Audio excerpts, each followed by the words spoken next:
Hi అండి, welcome back to our channel Vasudha works. నేను మీ వసుధ. ఈరోజు మన ఛానల్లో అయితే సంక్రాంతి స్పెషల్గా ఇంకో డిష్ అయితే అప్లోడ్ చేశానండి.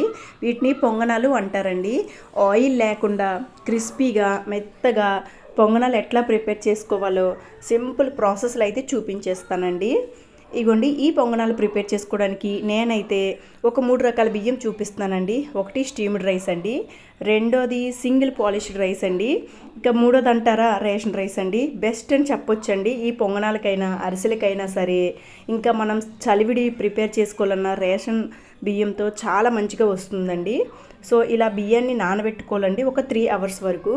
బియ్యం నానిన తర్వాత ఇట్లా వాటర్ మొత్తం వడపెట్టుకొని కొంచెం ఫ్యాన్ గాలికి ఆరబెట్టుకోవాలండి. మరీ ఎక్కువగా ఆరబెట్టొద్దు, ఎందుకంటే మనకి ఈ పొంగనాలు ప్రిపేర్ చేసుకోవడానికి పచ్చిపిండి అయితే కావాలండి. అలానే మరీ పచ్చిగా ఉండకూడదు.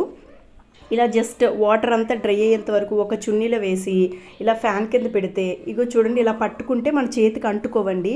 సో ఇంకా డ్రై అయిపోయినట్లే. వీటిని తీసి ఒక బౌల్లోకి వేసుకోవాలండి. వేసి వీటిని మెత్తగా పిండి పట్టుకోవాలండి. మిక్సీ అయితే మిక్సీ, లేదు మిషన్కి ఇచ్చుకోవాలనుకుంటే ఇచ్చుకోవచ్చండి. ఇగోండి, ఇప్పుడు ఈ రైస్ అంతా నేను మిక్సీలోనే పట్టి చూపిస్తానండి. ఇంకా మనం మిక్సీ కాకుండా మిషన్స్కి ఇస్తారు కదండి బయటికి, అదైతే ఇంకా మంచిగా వస్తుందండి. ఇంకా అలా కాకుండా దంచుకున్నాము అంటే పొంగనాలు ఎంత మంచిగా వస్తాయి ఏంటండి. అసలు ఆయిల్ కూడా ఎక్కువ అబ్జర్వ్ చేయవండి, అంత బాగుంటుంది. ఇంకా చూడండి, నేను ఎన్ని డొక్కులు రైస్ వేసానో నానబెట్టేటప్పుడు కొలుచుకోలేదండి. ఇప్పుడు కొలుచుకుంటున్నాను ఎన్ని రైస్ వేసాను ఏంటి అనేది. ఇగోండి, నేనైతే ఒక 4.5 డొక్కులు అయితే రైస్ అండి ఇట్లా నానబెట్టుకున్నాను. దీని మెజర్మెంట్ ఎందుకంటే మనం దీనికోసమని పాకం ప్రిపేర్ చేసుకోవాలి కదండి. సో దీన్ని బట్టి మనం పాకం అనేది ప్రిపేర్ అవుతుందండి. ఎక్కువ తక్కువ లేకుండా ఎగ్జాక్ట్ కొలతలను బట్టి కావాలంటే ఇలా కొలుసుకోవచ్చండి. ఇలా కొలిసిన తర్వాత ఇప్పుడు దీన్ని నేను ఇలా మిక్సీ పట్టుకున్న తర్వాత దీన్ని జల్లించుకోవాలండి. చిన్న చిన్న నూకలా బరకగా ఉండేదంతా ఉండిపోతుంది జల్లెడలో. మెత్తటి పిండి అయితే మనకు దీనికి అవసరం అవుతుందండి. సో మెత్తటి పిండిని ఇలా సపరేట్ చేసుకోవాలి. మొత్తం నా దగ్గర ఉన్న రైస్ అంతా ఇట్లా పిండి పట్టుకున్నానండి. పట్టుకొని ఈ పిండి మనం జల్లించిన వెంటనే ఇలా చేతితో ఒత్తుకోవాలండి. లేదు అంటే ఆరిపోతుంది కదా పిండి, ఆరిపోతే ఇంకా విలవిల్ల ఆడేస్తుంది అంటండి మనం పాకంలో వేసేటప్పుడు. సో ఆరకుండా మనం చేతితో ఒత్తుకుంటూ ఇలా పిండిని జల్లించుకుంటూ ఉండాలండి. చూడండి, ఇది కూడా నేను చూపిస్తున్నాను కదా, ఇలా దగ్గరగా పెట్టుకొని ఇలా చేతితో అద్దుకుంటూ ఉండాలండి. ఇలా నానబెట్టుకున్న బియ్యం మొత్తం పిండిలా చేసేసానండి. ఇగోండి, ఇట్లా పిండిని అయితే జల్లి పెట్టుకోవాలండి. ఇగోండి, నేను చూపించిన విధంగా జల్లించుకోవాలండి. ఇంకా మిల్లులో పట్టుకుంటే జల్లించవలసిన అవసరం లేదండి, వాళ్ళు మెత్తగా జల్లించేసి ఇచ్చేస్తారు. ఇగోండి, ఈ పిండి ఇలా ఒత్తుకొని ఇప్పుడు మనం పాకంకి అయితే వేరే సైడ్ ప్రిపేర్ చేసుకుందామండి. పిండి అంతా జల్లించేసిన తర్వాత ఇగోండి, ఇంకో సైడు మనం పాకం కోసం ఇలా ప్యాన్ పెట్టుకొని అందులో కొంచెం వాటర్ వేయాలండి బెల్లం కరగడం కోసం. నేను ఏ బౌల్తో అయితే రైస్ తీసుకున్నానో ఆ బౌల్తో ఒక కప్పు బెల్లం, 1 కప్పు షుగర్ తీసుకున్నానండి. మొత్తం బెల్లంతో చేయొచ్చు లేదా మొత్తం షుగర్తో చేయొచ్చండి, మీ ఇష్టమే, ఆప్షనల్. ఇగోండి, ఈ పాకం ఎట్లా రావాలంటే మనకి టంగ్ అనే శబ్దం రావాలండి.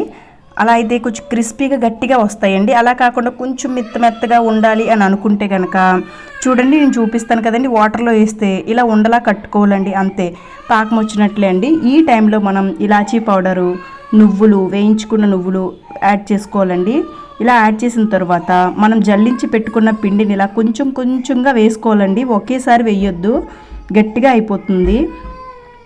ఇలా వేస్తూ కలుపుతూ ఉండాలండి, లేదా ఉండగట్టేస్తుంది. ఇప్పుడు ఈ కన్సిస్టెన్సీ ఎట్లా ప్రిపేర్ చేసుకోవాలంటే చూడండి, చూపిస్తాను ఎలా ఉండాలో. ఇదిగోండి, ఇలా ఉంటే సరిపోతుందండి. మరీ తిక్కగా కాదు, గరిటతో వేసుకునేటట్టుగా ఉంటే చాలా మంచిగా క్రిస్పీగా మెత్తగా వస్తాయండి ఈ పొంగనాలు. ఇవైతే ఎవరైనా తినొచ్చండి. ఇంకా బాలింతలు తినొద్దు అంటారు కదండి అరిసెలు అయితే, బట్ ఈ పొంగనాలు అయితే తినొచ్చండి. సేమ్ అరిసెల ప్రాసెస్ అండి, బట్ అరిసెలకి కొంచెం తిక్కుగా వేసుకోవాలి, దీనికి కొంచెం పలచగా కలుపుకోవాలి, అంతే అండి. ఇగోండి, ఇలా గరిటతో వేసుకొని మొత్తం గోల్డెన్ కలర్లోకి వచ్చేయాలండి. అప్పుడు ఇంకా ఆయిల్ నుంచి సపరేట్ చేసుకోవాలండి. ఇంకొకటి వేసి చూపిస్తాను చూడండి. ఇగో చూడండి, గోల్డెన్ కలర్లోకి వచ్చింది. ఇలా బాగా అడుచుకొని ఆయిల్ నుంచి సపరేట్ చేయాలండి. ఇది సపరేట్ చేసేటప్పుడు ఇంకొకటి వేసుకోవాలి. ఇగోండి ఇలా తీసుకోవాలండి.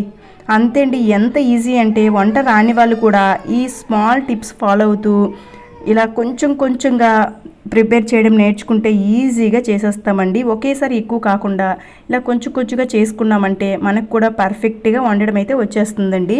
ఇంకా ఇంట్లో పెద్దవాళ్ళు లేరు, ఎలా వండాలని టెన్షన్ అయితే పోతుంది. సో మీరు కూడా ఈ కొలతలతో పొంగనాలు అయితే ప్రిపేర్ చేయండి. ఎలా వచ్చాయో కామెంట్ సెక్షన్లో కామెంట్ చేయండి. చూడండి ఎంత మెత్తగా, ఎడ్జెస్ అంతా క్రిస్పీగా, చాలా టేస్టీ వచ్చిందండి. అండ్ సంక్రాంతికి మీరు ఏమేమి పిండి వంటలు వండుతున్నారో అండ్ మీ సైడ్ ఏవి ఫేమస్సోనో కామెంట్ సెక్షన్లో కామెంట్ చేయండి. ఇంకొక వీడియోతో ఇంకొక పిండి వంటతో మరలా కలుద్దాం. Thanks for watching. Thank you. Bye bye.